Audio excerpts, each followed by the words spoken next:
Dead Poet Society is a 1989 released drama directed by Peter Weir. At an exclusive prep school, a new English professor does the unthinkable, encourages his students to engage in some free thinking and open their minds and seize the day, etc., etc. This attracts the attention of the staff and the parents, whose only aim is to sort of turn these boys into the next generation of lawyers and doctors, etc., etc. So rather than sort of free thinking individuals. Yes, so our third film of our theme of inspirational teachers, and this is the first one in our series that features an actual teacher. Yeah, yeah. He's not pretending to be a teacher this time around. He is an actual bona fide teacher. Maybe not in the eyes of some of the academics in the school he's at. For me, this is the film that I thought about when doing this theme, because this is one this actually is kind of on my list of greatest films. Mm-hmm. My favourite films. Maybe not greatest films ever made. I'm sure a lot of people would disagree with me on that one, but my favourite films, because I saw this years and years ago and have seen it so many times. I don't know why. I was watching it again last night for this, and I just thought, why do I like this film so much? Because I hated being at school, as I know you did as well. Yeah. And in fact, when we met in a school quite similar not too dissimilar to this school. So this is the school, and this is a prep school. Which is kind of over here. We have prep schools over here, but private prep schools. Yeah. I ended up in a private school for 2 years because my parents thought I should get some decent education for once. And literally the only good thing that came out of it was meeting this guy. Bless here. you. Bless you. Yeah, that's the only thing. But I despised every moment of being in school.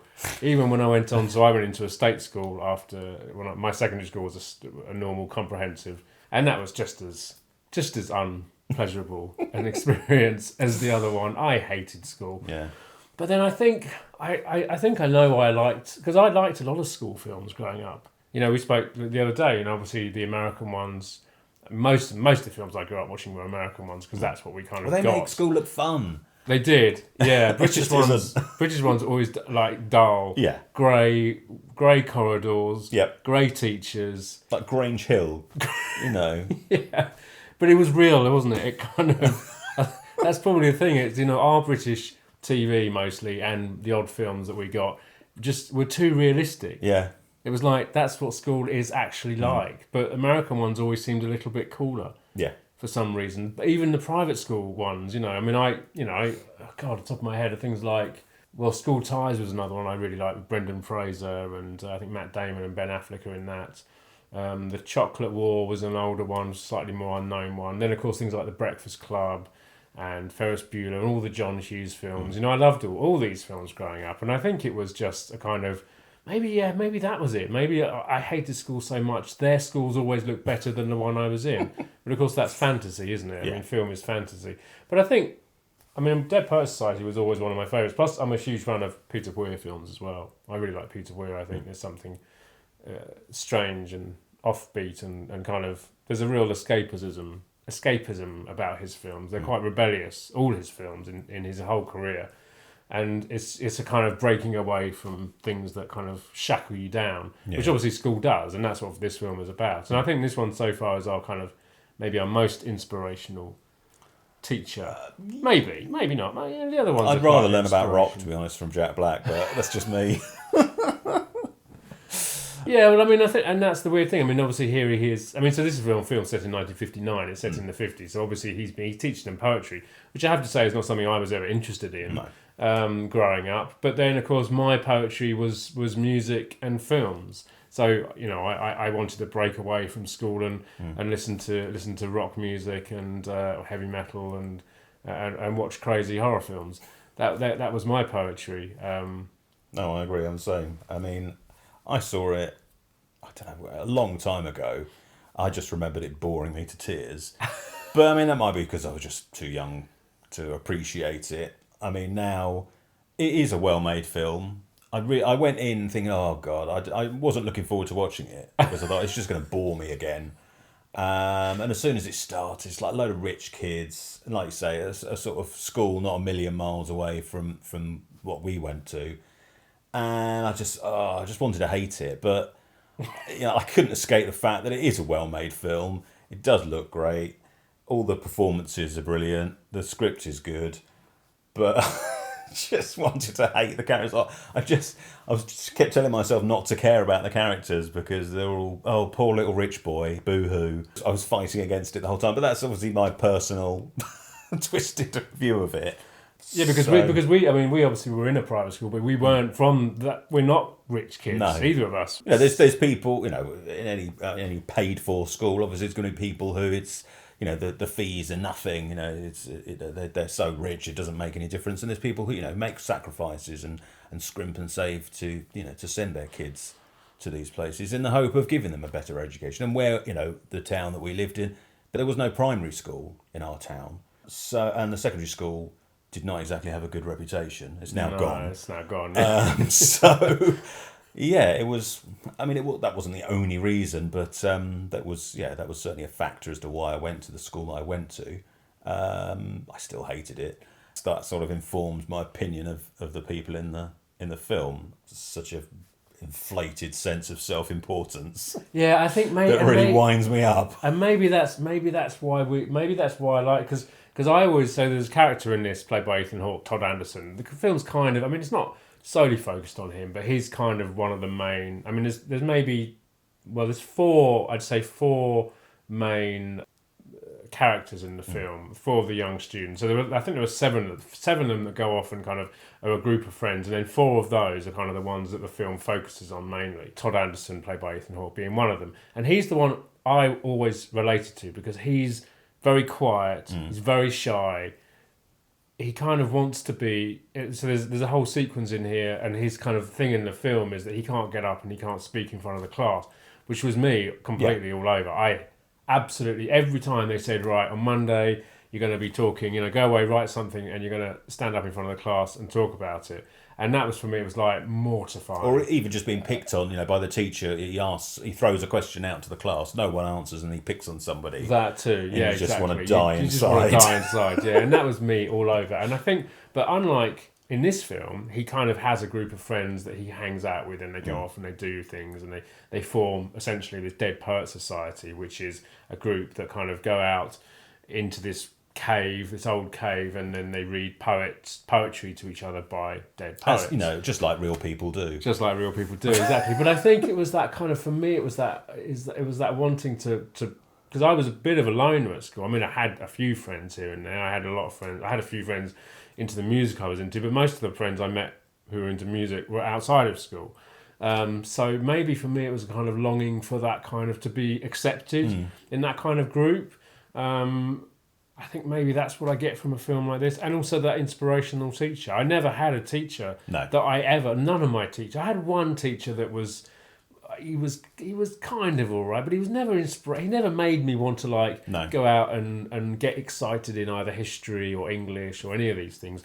All of this stuff that I found since leaving school. I found again, like I said, my inspirations, I suppose, were cinema.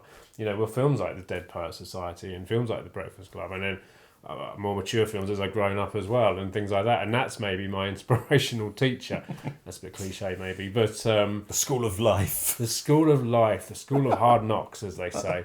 But I think, within this film, like I said, I also love the Peter Weir link as well. And my mum is a huge fan of Peter Weir. She kind of, very early on, she sat us all down and said, watch this, and it was Witness by Peter Weir. And I was just like, wow, that's an incredible film. And then films like Picnic at Hanging Rock. I was very young when I saw a majority of his films, Gallipoli and films like that. So I kind of grew up with this guy's work, and I've always found his work, it's quite mystical. There's a real sense of freedom, and I think as a filmmaker, he's a very free. He really has a lot of freedom on his sets, and I think so. For me, I mean, this film is perhaps his most mainstream film. It's most of his kind of most commercially viable film. It did quite well at the Oscars and the BAFTAs. It won the best film, BAFTA awards, and best screenplay at the Oscars. So it's it was a big hit, this film. I don't know. I really like it. I like its atmosphere. There's a wonderful scene when they first go out to this cave, and it's kind of that they go out and they're like they're wearing they're kind of in their pajamas, but then they're wearing their coats, so they've got these hoods on, and it's a little bit like cult-like, and they go out and they're silhouetted against the mist. And the music, and again, this is the other thing.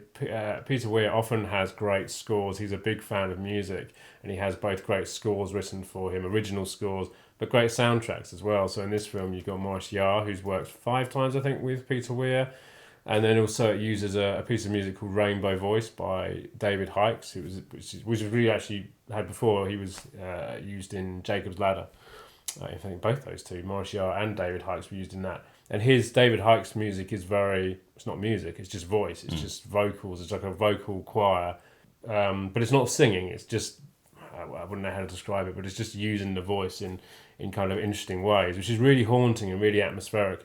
And it's here just before they go out down to the woods, and then the Maurice Jarre soundtrack score kicks in as well. So all that is really haunting and I like all that part of this film as well. These kind of atmospherics between these kind of scenes in classrooms. And yeah, I've always really enjoyed this film. And I did wonder, because I hadn't seen it for a number of years, coming to it now, I thought, is this kind of finally with the time I'm going to think, it doesn't quite work. But it didn't. I still loved every moment of it, and I still, there was no point in this film that I thought, could have done that better. Yeah, I mean, I begrudgingly had to enjoy it. I mean, like I said, I thought I was going to be crushingly bored, and it's 2 hours long. I was like, but no, I mean, it never drags.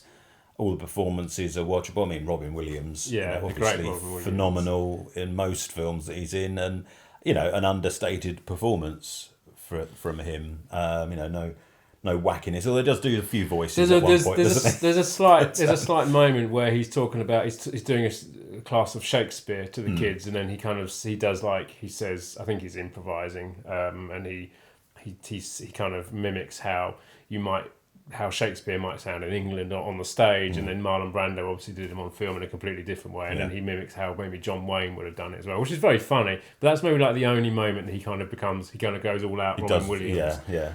But no, the rest of the time he's it is a great performance from Robin Williams. And if only to have a teacher like that, to be inspired, to care about learning and to just to look at the world in a different way, which in the film is very much frowned upon. Neil Perry, played by Robert Sean Leonard, is very much inspired by him, and is keen on acting, and then sort of his father's got aspirations for him being a doctor, isn't it? And he's like, I want to be I've got a real passion for acting, and that's like, no, you can't do that. So there's this whole sort of battle over being allowed to do what you want to do with your life, but having expectations of your family and teachers and that as to being a certain thing in society, which they want to rebel against. You should follow your passions and do what you want to do rather than conform to what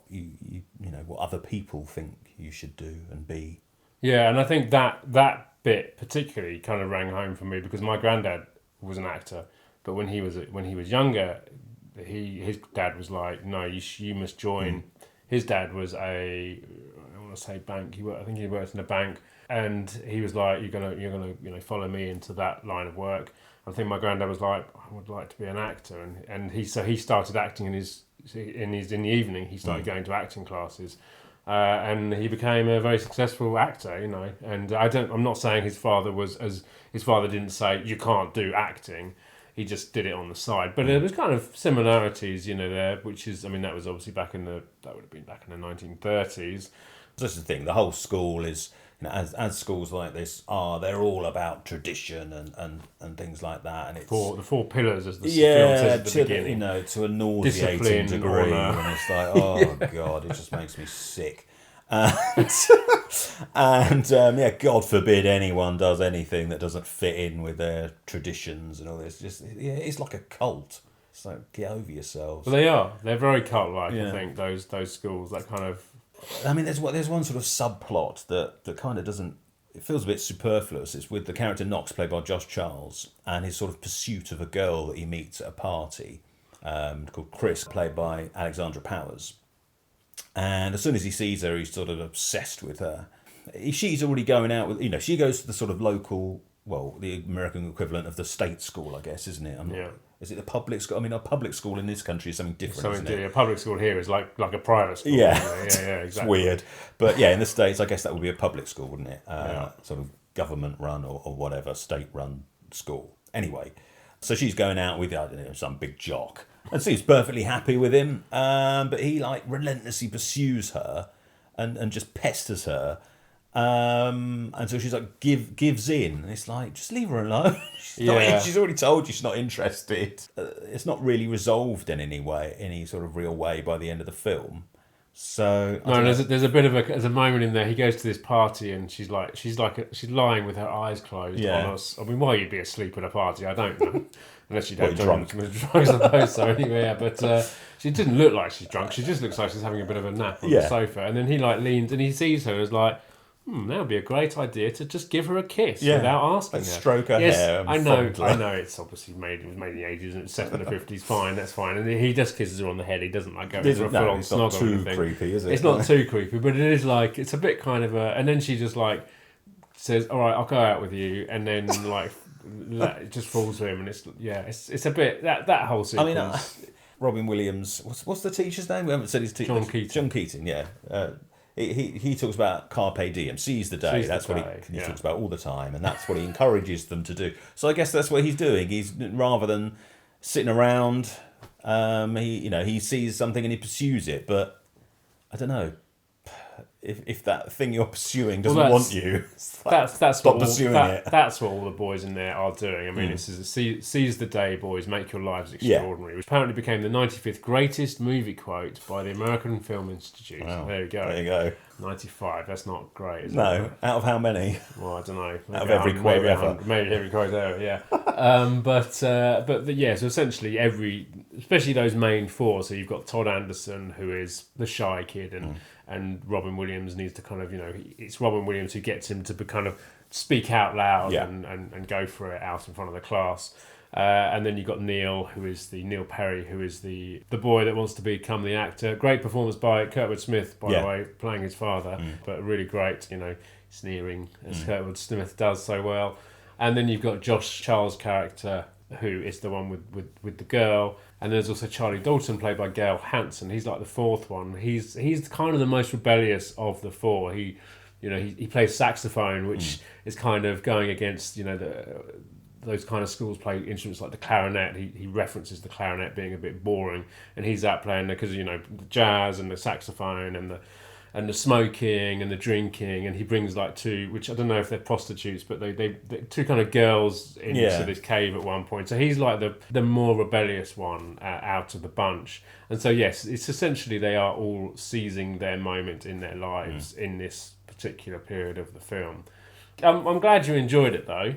Yeah, begrudgingly. I mean, it's great. It's great acting. I mean, they are all, obviously Ethan Hawke, early film, but I think it was his second film after The Explorers, and all the other guys have turned up in other films as well. They're kind of faces you recognise, but they're all great. And I think again for me, it's Peter Weir gives them the freedom to do interesting things on set, and he has a freedom about his films and his filmmaking as well, which I really enjoy. I'm glad that you got something out of it that maybe you didn't get out of it before. So we have it on Blu-ray. I have it on Blu-ray, which you borrowed actually. I did. So did you take a look at what's on there? I had looked at some of the extras. Yeah, there was stuff about lighting, which was really interesting, and and interviews with the cast, and they all talk very highly of Peter Weir. Yeah, he took them under his wing and instilled sort of a passion for film in them, much like Robin Williams does to the students in the film. I mean, maybe that's why the film works on so many levels, because the filmmaker making the film kind of is similar to the teacher inspiring the kids. Yeah, there's some great interviews with Ethan Hawke actually. Yeah, talking about working with Robin Williams and then also working with Peter Weir. He said he was there's an interesting interview where he talks about wanting to be a serious actor. He did Explorers. I mean, Explorers is a great film. I love that film with River Phoenix, of course. And but he talks about wanting to kind of become a serious actor, and this being his first one, being a kind of serious actor. But Robin Williams was just kind of going over the top and wouldn't allow him to be a. He was just kind of trying to make everyone laugh, and Ethan Hawke wasn't laughing because he didn't think he should laugh, and Robin Williams was trying his best to make him laugh, and so it sounds like it was a good film for these guys to work on, and it's a kind of a classic. It's become a classic, I think. Yeah, and, definitely, so a good inspirational teacher film. Yes, definitely. So that was Dead Poets Society, and as always, if you enjoyed the video, let us know in the comments below. Hit the subscribe button up there. Don't forget to push the bell for notifications. There's other videos to check out over there. Come and find us over on social media, and join us again next week for another video.